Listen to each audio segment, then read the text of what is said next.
John Barclay holds the prestigious Lightfoot Chair of Divinity at the University of Durham in the UK. Unusually for a New Testament expert, he's also an authority on Josephus.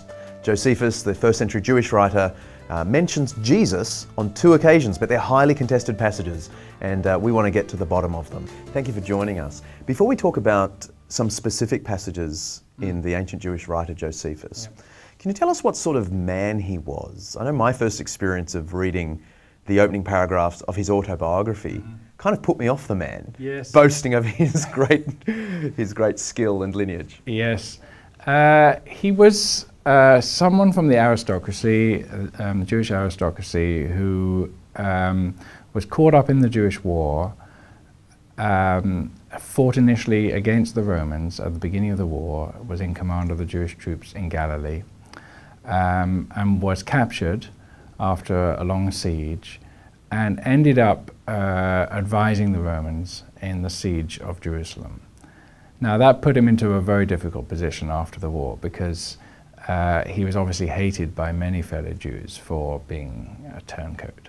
Didn't he even have a prophecy that Vespasian, the general, might end up emperor? He explains his change of sides by saying that he had this prophecy, that he fancied himself as a prophet, and he had this prophecy that Vespasian would end up as emperor, Vespasian being then just the Roman general in charge of the troops. That for him was a God-given sign that he should support the Romans, that the Romans were God's instrument to punish the Jews for their revolutionary inclinations.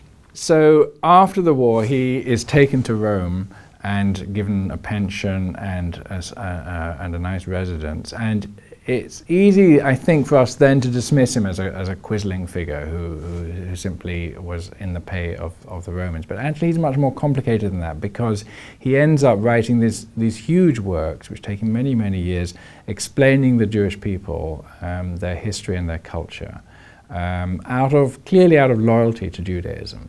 So it's a kind of defense of Judaism at one level. It is. It's an explanation of how the war came about, and an explanation that it's not the fault of all the Jews, but just of a few madmen who took the Jewish nation into war. So not many New Testament scholars turn to Josephus and become authorities on Josephus.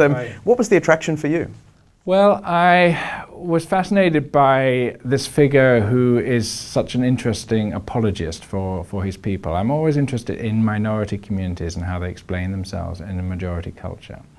And I got interested in the Jewish communities in the Mediterranean world as the nearest analog, the nearest point of comparison to the early Christian churches. And of all the texts that I read for that project, I was most interested by how Josephus defended himself and his Jewish people, how he fitted the Jewish people to some extent into the expectations of what Romans were looking for in the world in terms of their virtues and so on, but also to some degree subverted Roman expectations that they were the only important people in the world, because Josephus could say, no, we are actually the most important people of the world, even though we've had this military catastrophe. We're God's special people. And that's quite a brave thing for a Jew to say, writing in Rome under the eye of the emperor. So there's a sort of doubleness, and there's a lot of interest at the moment in how what are called post-colonial writers write. That's people who are from cultures that have been colonized, and how they defend and explain themselves in the language of the colonizers in ways that don't completely betray their own cultural identity. And Josephus, from that point of view, is a fascinating figure explaining Judaism. All writers have blind spots and points to prove. Yes, Josephus is no different. But how do you rate him as a historical source, particularly for first century life? Well, he's always got his agenda. Every historian has their agenda. Unlike modern. Yes, of course. He has a particular patterns as to how he understands how the war came about. But he was so well placed in the aristocracy of his day, and so well informed about different movements within Judaism. Some of what he says about the Essenes, for instance, fits so well what we discover elsewhere about the Qumran sect, that we think this person really has an extraordinary degree of knowledge about this, and we can, at times, we can independently verify that there is a lot of accuracy in what he's saying. So that although the macro picture, the structure in which he puts it, is very much his own, many of the details, most of the details of the historical incidents and so on seem to be quite trustworthy. We're going to talk about two particular passages in a moment, but before we do that, can you just briefly tell us what is the main significance of Josephus as a source for New Testament studies? He's our best source for what Judaism was like at the time of Jesus, at the time of early Christianity.